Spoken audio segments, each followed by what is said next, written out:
तो hello everyone, आप सब कैसे हैं? मेरी उम्मीद है कि आप लोग अच्छे होंगे मेरे दोस्त। और आप सब जुड़ चुके हैं अपने सुंदर सा चैनल आरएस क्लासेस पे। और आज हम लोग पढ़ेंगे जो वर्गीकरण यानी क्लासिफिकेशन का चैप्टर चल रहा था क्लास सेकंड, उसका पार्ट नंबर 2 पढ़ेंगे। इसमें यही हम लोग को पढ़ना है। क्या पढ़ना है? आज का सेशन में हम लोग वर्गीकरण के महत्वपूर्ण प्रश्न पढ़ेंगे, वो भी हम लोग का शब्दों पर आधारित। क्यों? क्योंकि हम लोग पार्ट 1 में मेरे भाई एकदम अच्छे तरीके से, एकदम बेहतरीन अंदाज में हम लोग वर्गीकरण के बारे में समझ गए हैं और प्रश्न किस तरह आते हैं उनको कर लिए हैं क्लियर। हालांकि 6 से 7 एग्जाम्पल आप लोग सॉल्व करवाए थे। उम्मीद है कि कोई डाउट तो होबे नहीं करेगा। क्लियर नहीं है ना? तो आज से चालू करते हैं। लेकिन आज जितने लोग नए हैं उनके लिए लाइक सब्सक्राइब नहीं करना है। सबसे पहले वो जाकर मेरे वीडियो बनाओ, यानी कि कल का पार्ट 1 देख ले, वर्गीकरण का पार्ट 1 देख ले। वो देखने के बाद हम लोग ये चीज हलवा की तरह लगेगा। क्लियर? तो देखिए शुरू करते हैं। तो समझ गए हैं कि क्या करना है और देखना ध्यान से। फर्स्ट क्वेश्चन लिखा है, देखो ध्यान से, रसोई घर। क्या लिखा है? रसोई घर, किचन, मनोविज्ञान यानी कि साइकोलॉजी, मुहिम, और एक लिखा है बर्तन। अब तो ठीक है। सबसे अजीब शब्द लिख रहा है कि नहीं मुहिम को। मुहिम मतलब क्या जानते हो भाई? मुहिम मतलब होता है लड़ाई झगड़ा। क्या जी? लड़ाई। क्या लड़ाई भी होती है? ठीक है। अब सेंस निकालो कि इन 4 ऑप्शन में 3 सेम है और एक अलग है। वो कौन अलग है कैसे पता करेंगे? तो देखना ध्यान से। जैसे रसोई घर, ठीक है, खाना बनता है, मनोविज्ञान सिलेबस में आता है। बर्तन, रसोई घर, ठीक है, दोनों सेम है। देखो ध्यान से, आई बात समझ में, रसोई घर भी एक नाम है कि नहीं? तो संज्ञा हो गई। आप लोग नाउन पता होने, नाउन पढ़े होंगे, संज्ञा। मनोविज्ञान, ये भी हम लोग का संज्ञा हो गया।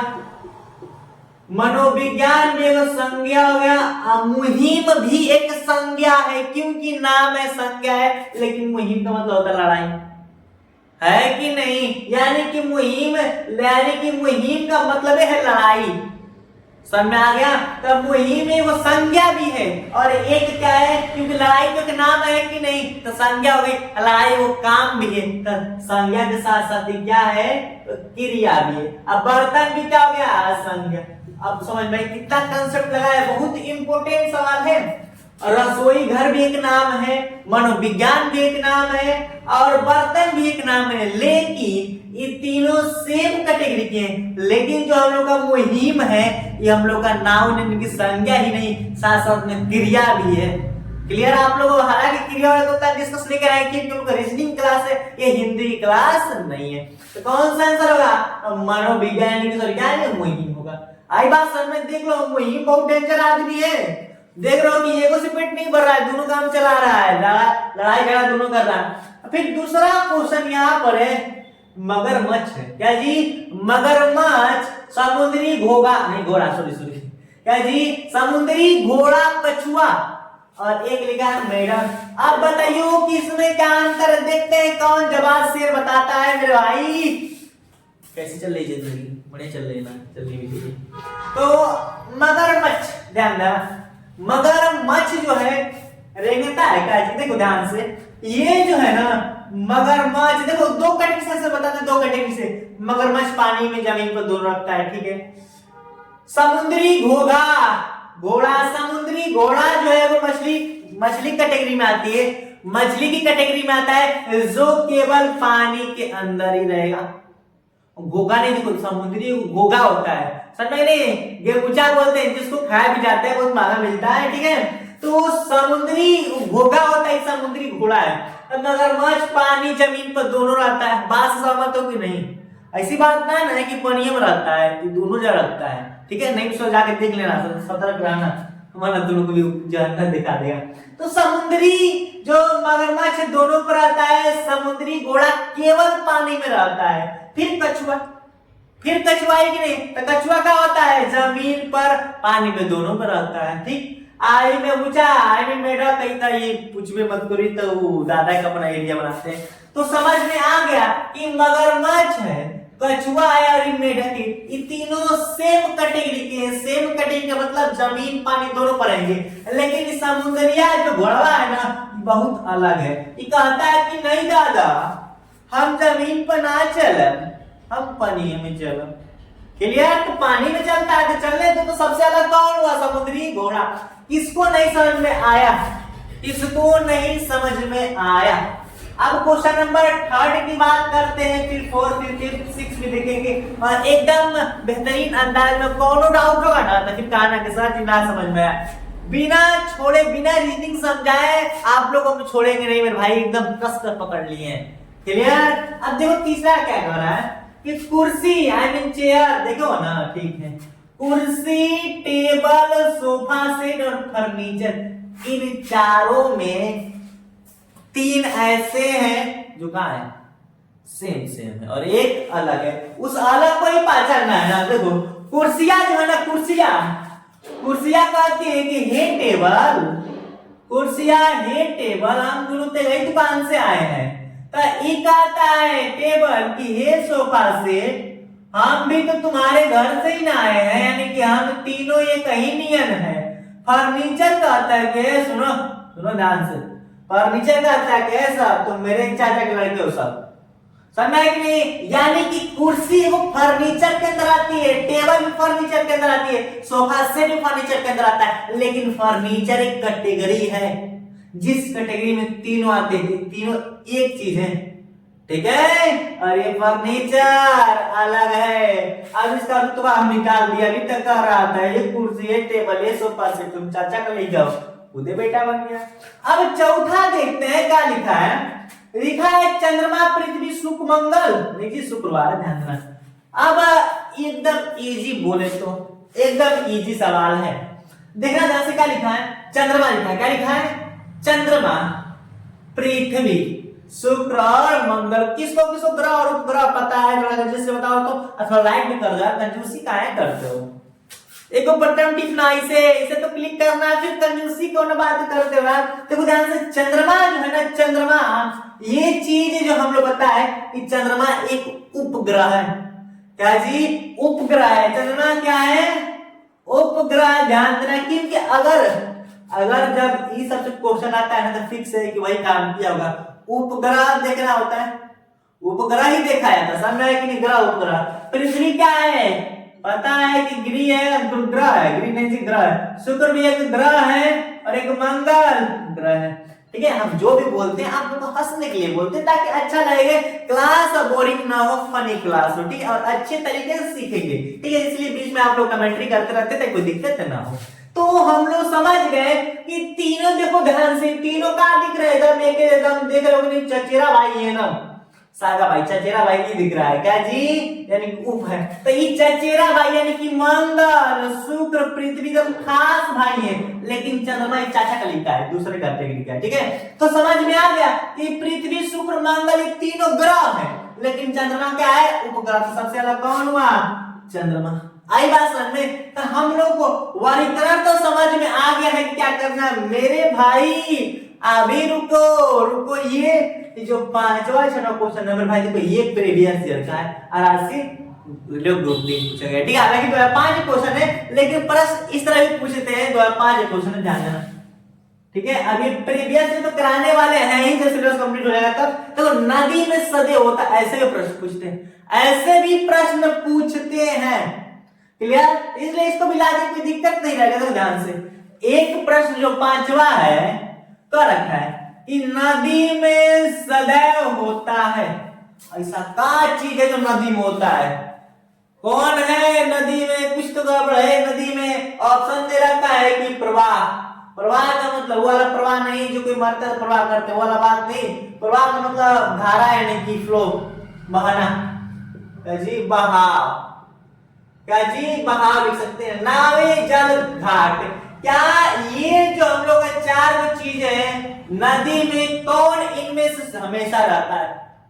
क्लियर? तो हम बता दिए नदी कभी स्थिर नहीं रहती, रुकती नहीं है, नदी का पानी हमेशा बहता रहता है। कोई पूछेगा कि नदी और तालाब में अंतर क्या है, तो दोनों में पानी होते हैं, बात सही है, लेकिन ये कहता है कि हमें बेचैनी होती, हमें एक जगह नहीं रुक सकते, तो इसलिए नदी देवी माता है, जब नदी जितनी है सब स्त्रीलिंग में आती है, लड़की को बिना एक जगह कमरा बंद कर तो रह पाएंगी, सब नहीं रह पाती है।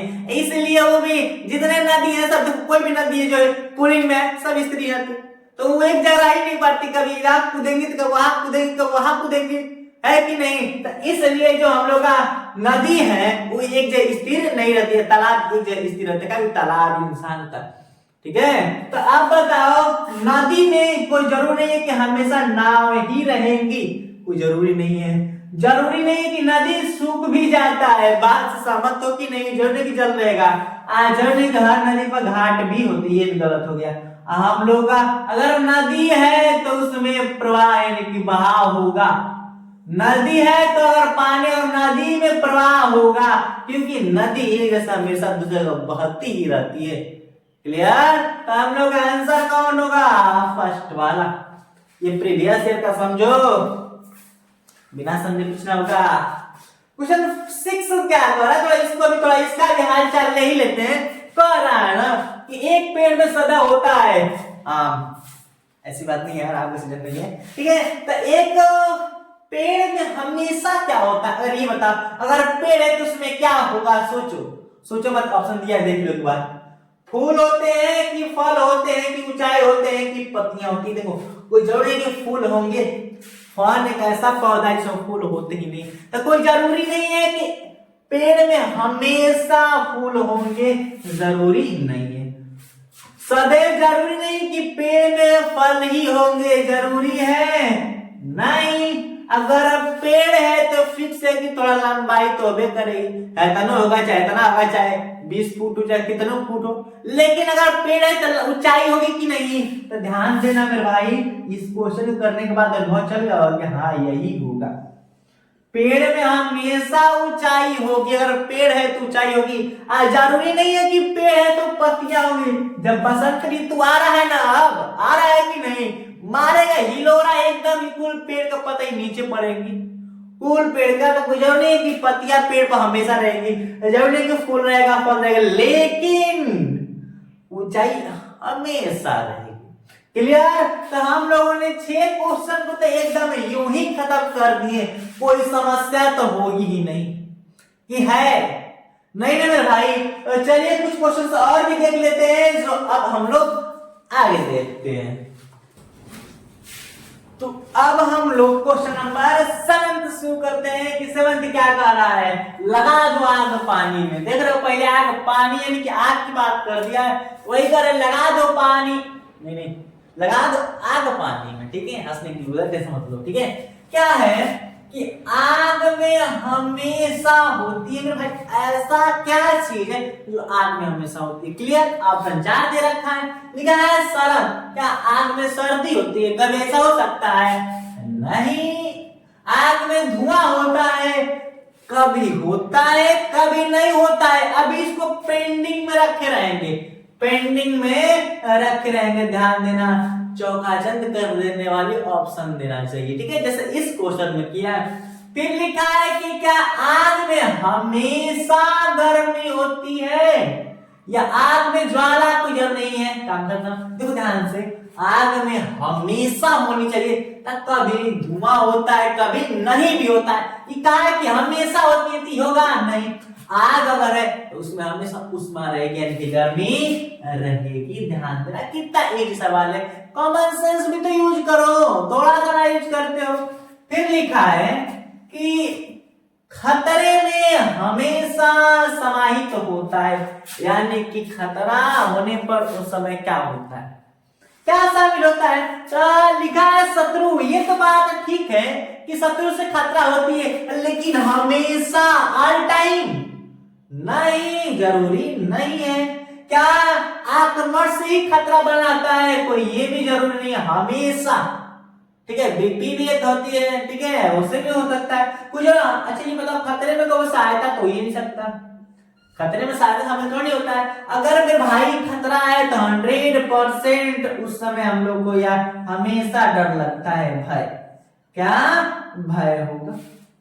क्लियर। आई बात की नहीं समझ में, ये था कॉमन सेंस। अब क्वेश्चन नंबर 9 की बात करें तो लिखा है प्रतियोगिता में सदैव उपस्थित रहते हैं। तो प्रतियोगिता में हमेशा कौन रहता है, प्रतियोगिता हो रहा है, पार्टिसिपेट लिया गया तो उसमें कौन होगा? तो क्या प्रतियोगिता में पराजय उपस्थित होगी? कोई जरूरी है कि जो प्रतियोगिता उसमें हारी होती है। कभी कभी रन दोनों तरफ का क्या होता है, रन बराबर हो जाता है। क्रिकेट खेलते ही नहीं हम लोग, किसका 20 रन किसका 20 रन। कभी कोई जरूरी है कि हमेशा पराजय होती है? नहीं, तो गलती बात का है। कोई जरूरी है कि हमेशा कोई जीतने करेगा? नहीं। अब क्या हमेशा निर्णय? ये भी नहीं मेरे भाई। जो प्रतियोगिता करता है वो भी तो आना चाहिए, तब प्रतियोगिता में सदैव उपस्थित होते हैं, तब प्रतियोगिता गण। क्लियर? अब बताओ, देखने वाले में दर्शक गण ही नहीं आएंगे तो कोई मतलब रहता है? तब प्रतियोगिता में प्रतियोगिता वाले जो भाग ले रहे हैं उनको आना अनिवार्य है कि नहीं? तो कौन उपस्थित रहेंगे? तो सदैव उपस्थित रहेंगे प्रतियोगिता। क्लियर? जब पढ़ाने वाले उपस्थित रहेंगे, पढ़ाने वाले में हमेशा मास्टर उपस्थित रहेगा कि नहीं? उसी प्रकार प्रतियोगिता में सब उपस्थित कौन रहेगा? प्रतियोगिता। क्लियर? आई बात की नहीं सर में? तो यहाँ तक के 9 सवाल, मुझे उम्मीद है कि आप लोग को अच्छे तरीके से समझ में आ गया हो, कोई डाउट नहीं है मेरे भाई। क्लियर? तो यहाँ तक कंप्लीट हुआ मेरे दोस्त, और इस सेशन को यहीं तक रखते हैं और अगली मिलता है नेक्स्ट सेशन में, जहां तक उम्मीद है ना कि क्लास एकदम मजा आया होगा। आया कि नहीं? तो कमेंट करो। हाँ, यहीं पर डेली शाम 7 बजे लाइव क्लास होती है मेरे दोस्त, और एकदम बेहतरीन अंदाज में पढ़ाया जाता है, कोई समस्या नहीं होगी। जितने लोग लाइव है सब लोग को लाइक कर दो, और साथ साथ में घंटी भी दबा, कुछ नहीं करेंगे। क्लियर? और सब्सक्राइब भी कर दिया करना यार, कंजूसी मत किया करो, ठीक है? तो यहाँ तक समझ गए ना मेरे भाई? तो देखो ध्यान से, सादृश्यता भी पढ़ ली, वर्गीकरण पढ़ ली, अच्छे तरीके से पढ़ ली, कोई समस्या नहीं होगी। जाकर क्वेश्चन उठा के देख लेना, अगर ना लगे तो फिर कहना हमसे। क्लियर? तो यहाँ तक हो गया, तब मिलता है अगले एपिसोड में। Thanks for watching. जय हिंद, बाय बाय।